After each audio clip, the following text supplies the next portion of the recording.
What if I told you that the happiness you have been chasing your whole life is actually what is keeping you unfulfilled? All my life, I was looking for happiness in comfort, in relationships, in success, thinking this finally make me feel happy. But I was wrong. I am a monk and I live at a yoga monastery. And in this video, I want to share with you the secrets of true happiness of the monks. Why monks who have no money, no possessions, no normal life might just be the happiest people in the world.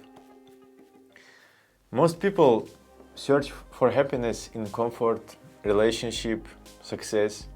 They chase pleasure, stability, recognition, thinking this will finally make them feel happy.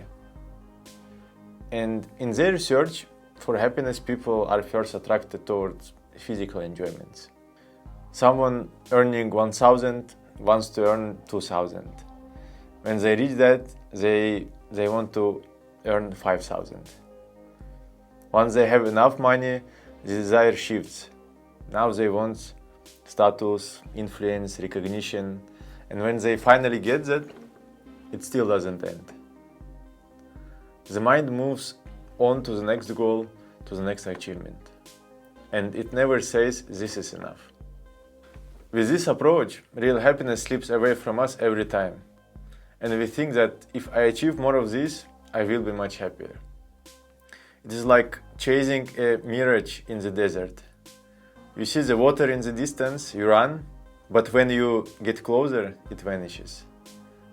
And you start chasing the next one. In my life, I used to think that happiness meant feeling good, comfort, success. If I have, for example, a house, a car, lots of money, recognition, life will work out. Life will be much better.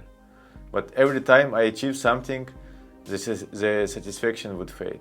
The acquisition of something limited only creates the want for more, and the quest for happiness finds no end.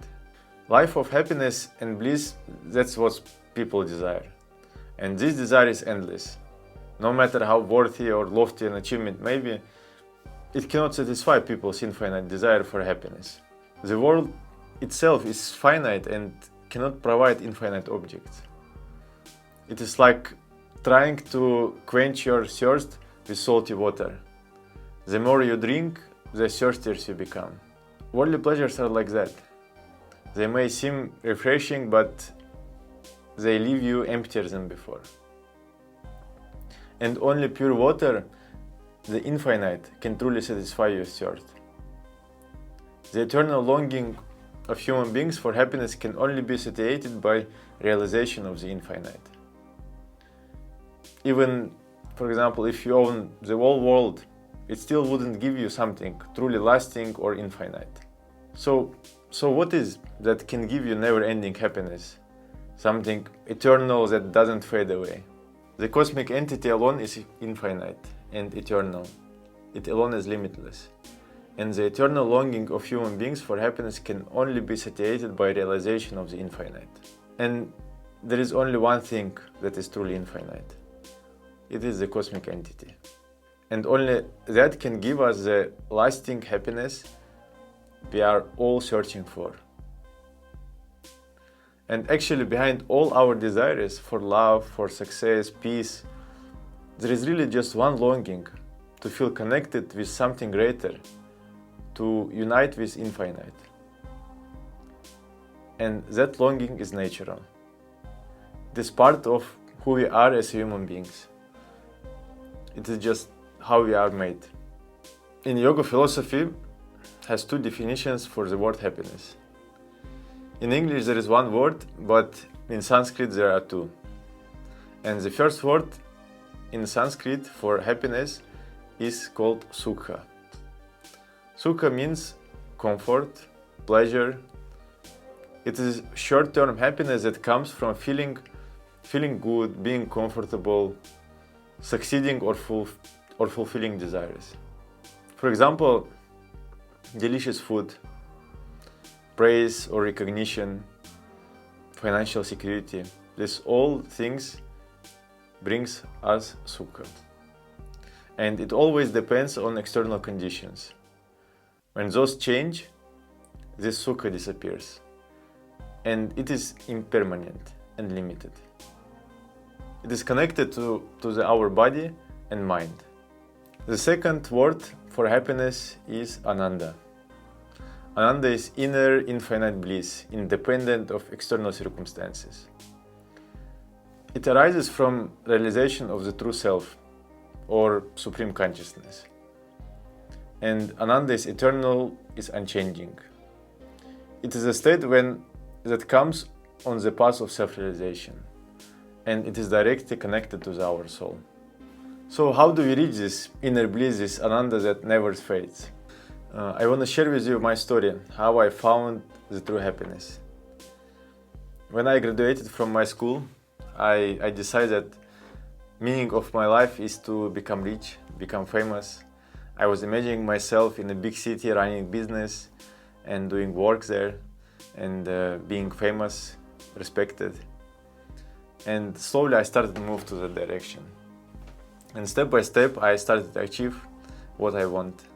I started to get money, I started to get respect, position in my work.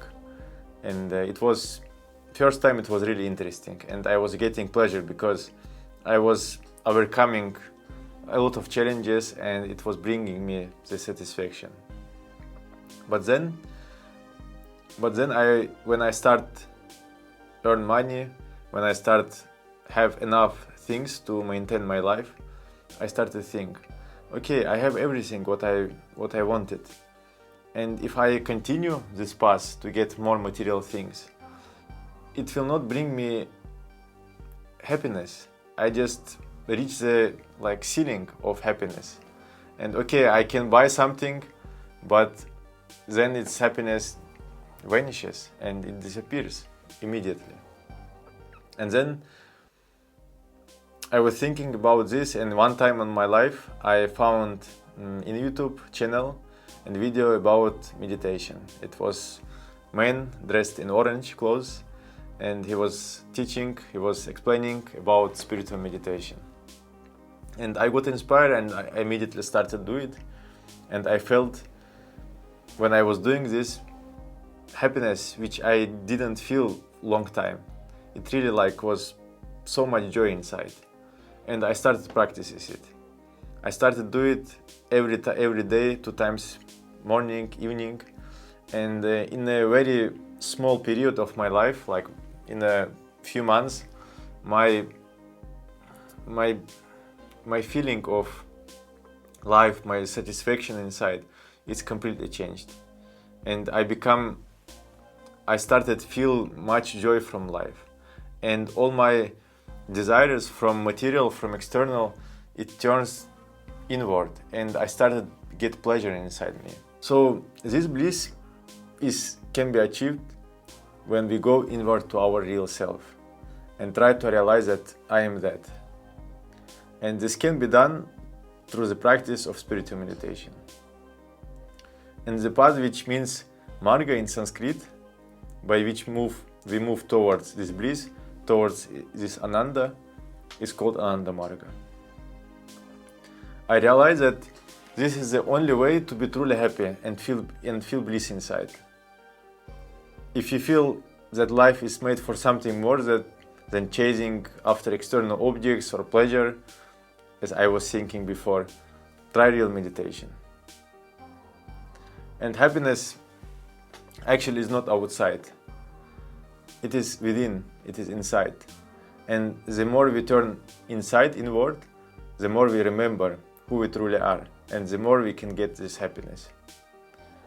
And in the next video, I want to share with you the technique of this simple and powerful meditation, which really transformed my life. Subscribe to this channel, and namaskar.